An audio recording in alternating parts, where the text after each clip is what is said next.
بسم اللہ الرحمن الرحیم رب اشرح لی صدری ویسر لی امری واحلل عقدۃ من لسانی یفقہوا قولی صدق اللہ العظیم۔ عزیز پاکستانی السلام علیکم۔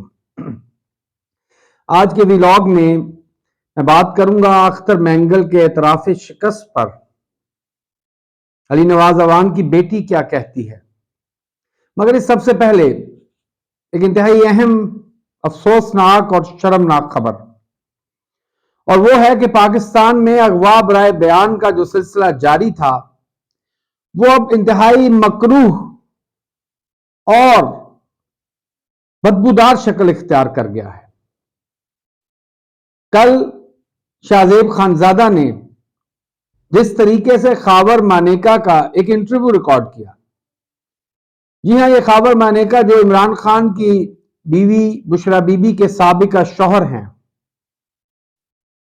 جنہیں کچھ عرصہ قبل اچانک اغوا کر لیا گیا تھا، یا آپ گرفتار کہہ لیں، اور اس وقت سے ہی امید کی جا رہی تھی کہ بہت جلد ان کی طرف سے بھی کوئی انٹرویو آئے گا۔ الحمدللہ میں نے آج تک اغوا برائے بیان سیریز کا ایک بھی انٹرویو نہیں سنا، کیونکہ 50 سال کی عمر ہونے کے ناطے اور کچھ شعور رکھنے کے دعوے دار ہیں ہم، اس حساب سے مجھے سوٹ نہیں کرتا، مجھے زیب نہیں دیتا کہ میں ایسے گن پوائنٹ پر یا زور زبردستی سے کیے گئے انٹرویوز کو سننا بھی پسند کروں۔ یہ یقیناً میرے شعور کی اور انسانیت کی توہین ہے۔ مگر سننے میں آ رہا ہے کہ جو کل کا انٹرویو ہے وہ اخلاقیات کی تمام تر حدوں کو کراس کر گیا۔ ہمیں یہ سوچنے پر مجبور ہونا پڑے گا کہ ہم بحیثیت معاشرہ کس قدر گر سکتے ہیں، یا وہ لوگ جو خود کو معاشرے کا ٹھیکیدار سمجھتے ہیں، فلیگ بیئرر سمجھتے ہیں، وہ کس قدر گر سکتے ہیں، وہ کس قدر نیچ اور گھٹیا سوچ کے حامل ہیں۔ جس بھی شخص نے خاور مانیکا کو، جو کہ آج سے چند ماہ قبل تک بشرا بی بی اور عمران خان کی کردار اور ان کے بہترین تعلق کی گواہی دیتے نہ تھکتا تھا، آج اسے اغوا کرنے یا گرفتار کرنے کے بعد اس سے جس قسم کا بیان دلوایا گیا ہے وہ انتہائی شرمناک ہے۔ کوئی ذی شعور انسان، کوئی غیرت مند، سیلف ریسپیکٹ کرنے والا انسان نہ تو ایسی بات کو سننا پسند کرتا ہے اور نہ ہی وہ اس کو شرف قبولیت بخشتا ہے۔ ہماری بدقسمتی یہ ہے کہ ہم پاکستان والوں کی عورتوں کے بارے میں جو طریقہ کار ہے یا جو ریت روایت ہے وہ انتہا درجے کی منافقت پر مشتمل ہے۔ ایک طرف تو ہم عورتوں کے عالمی دن زور و شور سے مناتے ہیں، اور اسپیشلی مدرز ڈے کو ہم بڑے زور شور سے مناتے ہیں، مگر دوسری طرف جس طریقے سے پچھلے 1.5 سال میں عورتوں کو ذلیل و رسوا کیا گیا، ان کی عزتوں کو جس طریقے سے پامال کیا گیا، شریف اور باعزت شہریوں کی چادر اور چار دیواری کے تقدس کو جیسے پامال کیا گیا، اس کی مثال میں نہیں سمجھتا کہ ہمیں اس سے قبل ماضی میں ڈھونڈنے سے ملے گی۔ 1947 کی جو ہمیں کہانیاں بتائی گئی ہیں شہاب نامہ میں یا اور کتب میں، اس میں ہم ہمیشہ ہندو اور سکھوں کو، اسپیشلی پنجاب کے ہندو اور سکھوں کو الزام دیتے ہیں کہ انہوں نے عورتوں کی آبرو ریزی کی، ان کی عصمتیں تار تار کی۔ افسوس ہوتا ہے، چلیں ملک تقسیم ہو رہا تھا، وہ ہمارے مذہب کے نہیں تھے، انہیں مسلمانوں سے کوئی بہت بڑی دشمنی ہوگی، لیکن پھر یہی الزام ہم پر 1971 میں بنگلہ دیش میں لگا کہ وہاں بھی ہم نے عورتوں کی عزتیں تار تار کی۔ وہ تو ہمارے مسلمان بھائی تھے، وہ تو دو قومی نظری والے تھے، وہ تو پاکستان بنانے والے تھے، وہ تو قرارداد پاکستان پیش کرنے والے، ہم نے اس کو بھی نہیں مانا، ہم نے کہا جی وہ جھوٹ بول رہے ہیں۔ مگر اب جو پچھلے 20 ماہ سے ہر پاکستانی اپنی کھلی آنکھوں سے دیکھ رہا ہے، اب کسی کی آنکھ بند نہیں ہو سکتی، اب کسی کو کتابیں پڑھنے کی ضرورت نہیں ہے۔ آج کل الیکٹرانک اور social media, specially social media, Twitter, YouTube, Facebook, WhatsApp, وہ انفارمیشن کو اس لیول پر لے گیا ہے جس کو جھٹلانا ممکن نہیں۔ آج وسیم اختر کا کلپ چل رہا ہے، حیرت کی بات ہے کہ اب تک وسیم اختر سے انٹرویو نہیں لیا گیا۔ شاہ زیب خان زادہ کو، لوگ تو اس کو حرام زادہ کہتے ہیں لیکن میں اسے خان زادہ ہی کہوں گا، شہزیب خان زادہ کو اب تک شہباز شریف کی 7 عدد بیویاں ہیں نصرت کے علاوہ، ان کا انٹرویو کرنے کا موقع کیوں نہیں ملا؟ حال ہی میں مریم کے بیٹے کو اس کی بیوی نے طلاق دے دی ہے، تو اب تک عائشہ سیف کا انٹرویو نہیں ہوا، پتہ چلے کہ بھائی جنید صفدر میں کیا خامیاں تھی، کیا بنیادی میڈیکل کے نقائص تھے یا کوئی اور اس میں نفسیاتی مسائل تھے کہ اس نے سے طلاق لے لی۔ کسی نے آج تک طاہرہ سید سے انٹرویو کر کے اس سے نواز شریف کے تعلقات کے بارے میں نہیں پوچھا۔ کسی نے دلشاد بیگم سے بھارت میں رابطہ کر کے نہیں پوچھا کہ بھائی مریم نواز شریف آپ کو کیا فون کر کے باتیں کرتا تھا۔ اور پھر وہ سی این این کی صحافی جس کو نواز شریف نے مہنگا ٹیلی فون دے کر دوستی کا وعدہ کیا تھا، اس خاتون کو بھی آج تک شہزیب خان زادہ ہو یا کامران شاہد یا کسی منیب فاروق نے نہیں بلایا۔ یہ سب کچھ صرف اور صرف ایک مخصوص جماعت اور اس کے رہنما ہی سے کیوں ہو رہا ہے؟ یہ شرم کا مقام ہے۔ اب ہم ہندو اور سکھوں کو تو الزام نہیں دے سکتے، اب جو کچھ کر رہے ہیں وہ ہم کر رہے ہیں، مسلمان کر رہے ہیں۔ سچ تو یہ ہے کہ ہماری تاریخ بھری پڑی ہے ان واقعات سے، صرف ہماری آنکھیں ابھی کھلی ہیں، قوم کا شعور اب بیدار ہوا ہے، قوم کو کسی نے شعور کی راہ پر اب لگایا ہے۔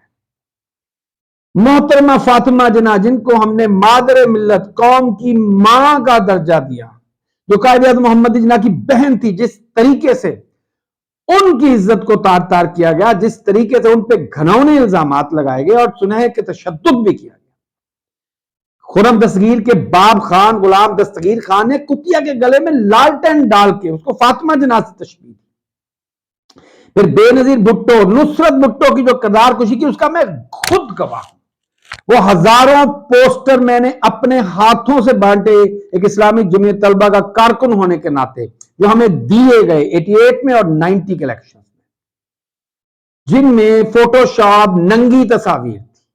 ان کے کردار کے بارے میں ایسے ایسے جملے بولے جاتے تھے کہ مجھ جیسے اردو بولنے والے پنجابی گھرانے کے ایک نوجوان کو سمجھ نہیں آتی تھی کہ محترمہ بینظیر بھٹو آخر ایسا کیا کرتی ہے کہ اسے ایک ایسی گالی دی جاتی ہے جس گالی میں ایک لفظ ہوتا ہے جس کا تعلق فوج یا پولیس سے، یعنی کہ گشت۔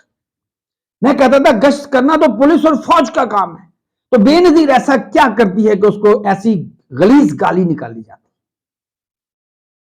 پھر اس کے بعد قوم کیسے بھول سکتی ہے بشرا بی بی، جو جس طرح ان پر اب کیچڑ اچھالا جا رہا ہے، مطلب اس کی کوئی حد ہوتی ہے۔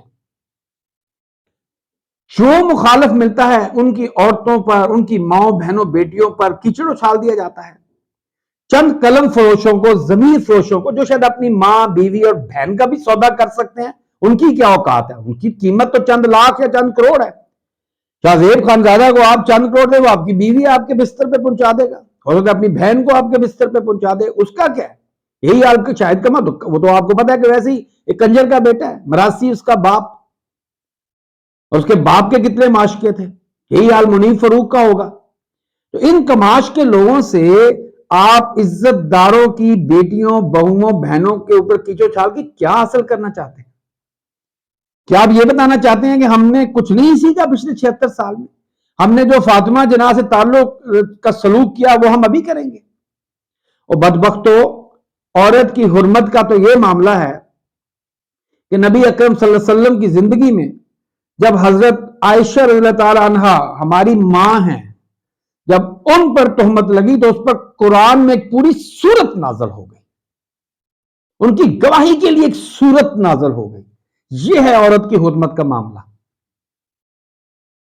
اسلام تو عورت کو اتنی زیادہ عزت دیتا ہے، ایسی عزت دی اسلام نے عورت کو جو اس سے پچھلے کسی نہ قوم نے دی نہ کسی مذہب نے دی۔ لیکن ہم اتنے بدبخت، اتنے نیچ، اتنے کمینے ہو سکتے ہیں کہ ہم لوگوں کی ماؤں، بہنوں، بیٹیوں پر کیچڑ اچھالتے ہیں اور انٹرویو کرا کر سمجھتے ہیں کہ ہم شاید ان کے خلاف کچھ ثابت کر دیں گے۔ ہم صرف خود کو ایز اے قوم دنیا کے سامنے گرا رہے ہیں کہ we are a gutter nation, ہم ایک گٹر قوم ہے۔ اور یہی وہ قاضی فائز عیسیٰ ہے نا جس نے کہا تھا یہ گٹر ریاست ہے پاکستان، اور تم جیسے لوگوں نے تو ریاست کو گٹر بنایا۔ قاضی صاحب، جب آپ آمنہ ملک کو دھمکی دیتے ہیں کہ میں تمہیں ایسی جگہ پہنچا دوں گا جہاں سے تم واپس نہ آ سکے گی، یہ کتنا بے غیرت وہ مرد ہوگا جو کسی عورت کو دھمکی دے، عورت کو بھی کوئی دھمکی دیتا ہے۔ اگر تم مرد ہو تو مردوں کے ساتھ پنجا لڑاؤ، اگر تم بہت بڑے بدماش ہو تو کسی بدماش سے لڑو۔ ایک عزت دار گھریلو عورت سے ایک سائل عورت کو یہ دھمکی دینا کہ تمہیں ایسی جگہ پہنچا دوں گا، یہ وہ ہماری روایت ہے جو 1947 سے چلی آ رہی ہے۔ ہمیں جھوٹ پڑھایا گیا کہ ہم عزت کرتے ہیں عورت کی، ہم عورت کی عزت نہیں کرتے۔ ہمارے معاشرے میں عورت کی جتنی تذلیل کی جاتی ہے اور کی جاتی رہی ہے اور آج بھی کی جا رہی ہے، اس کی مثال کسی اور معاشرے میں نہیں ہوتی۔ عورت کو خریدا بھی جاتا ہے، عورت کو بیچا بھی جاتا ہے، اور جو نہیں بکتی اس کی عزت کا تماشا لگایا جاتا ہے۔ ہم یہ وہ معاشرہ ہے۔ آخر میں بات کروں گا